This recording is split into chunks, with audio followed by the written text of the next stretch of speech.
What happens when the people sworn to uphold the law create the crime? Or when the people sworn to protect us become the architects of crime?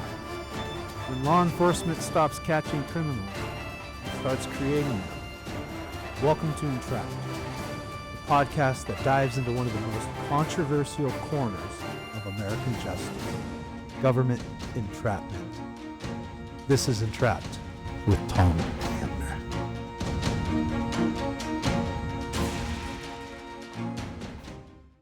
I'm Tom Hamner, and I was entrapped. So January 6, 2021, I wasn't arrested. I got to go home and live my life, or so I thought.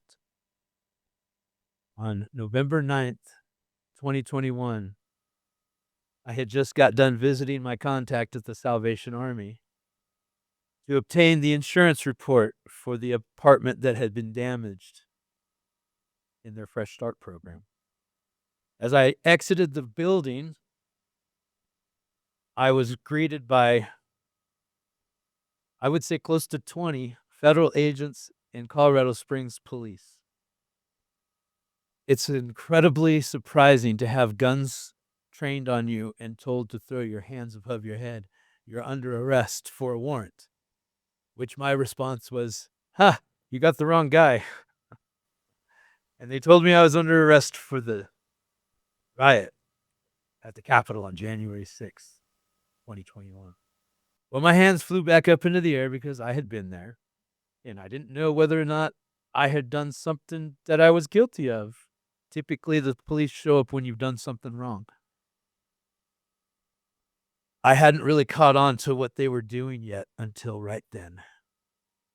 And now I was being placed under arrest in front of the Salvation Army, right in front of the flagpole where old Glory herself was waving. And I was handed over to the FBI and taken to the federal courthouse in Denver. I was then not given any chance at bond. I was considered too dangerous, and I was put in Douglas County holding facility, awaiting my transfer out to the East Coast to face my consequences. It was an interesting journey, to say the least.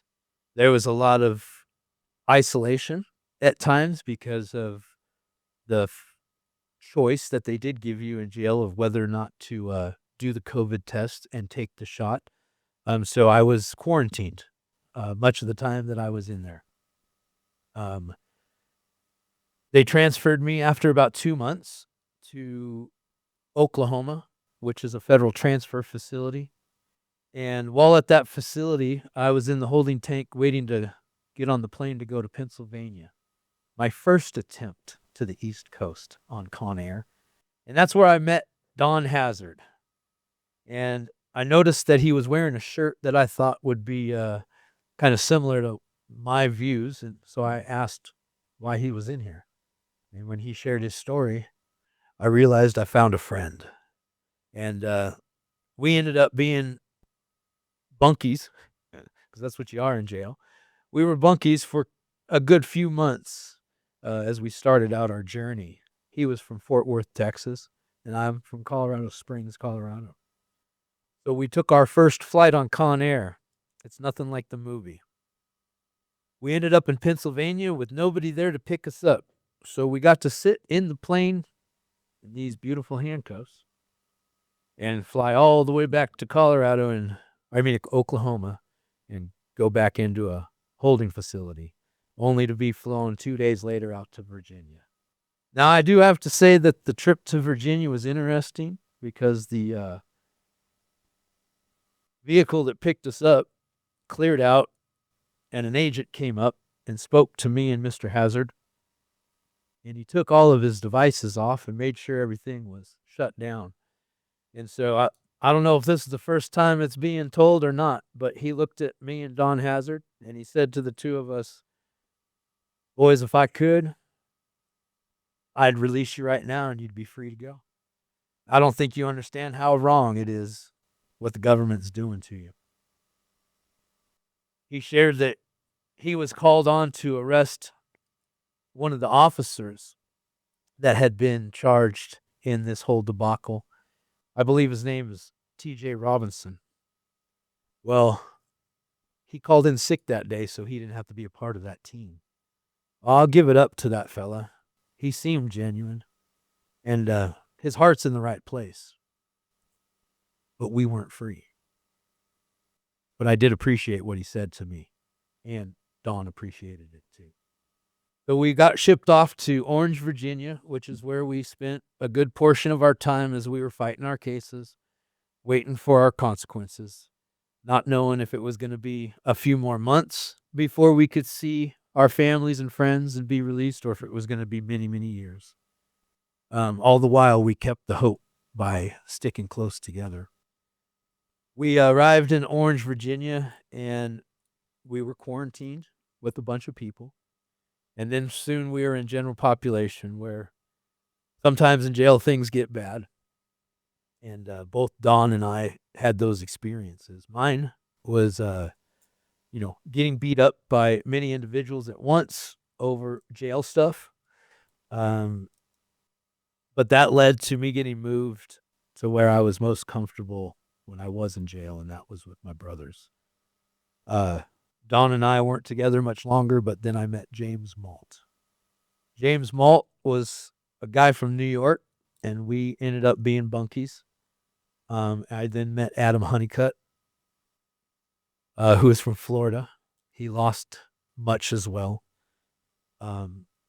Sheriff Mack came through. Yeah, Maccabee. Josh Pruitt, met him. Yep. A lot of us came together. Avery McCracken from Telluride, Colorado. So we weren't alone, but we weren't free. We supported each other. We had Bible study together. We prayed together. We ate together. We played cards together. Matter of fact, Honeycutt, you probably still owe me some money. Malt, you never were good at cards. And boy, I tell you what, for being in a real shitty situation, we made the best of it. 14 months. 14 months spent fighting for a lesser charge, a lesser sentence. What was I fighting for? I was fighting the most corrupt government known to exist on this planet. There was no winning in sight. All we could do is manage our time and lick our wounds and hope that our families lasted until we got out.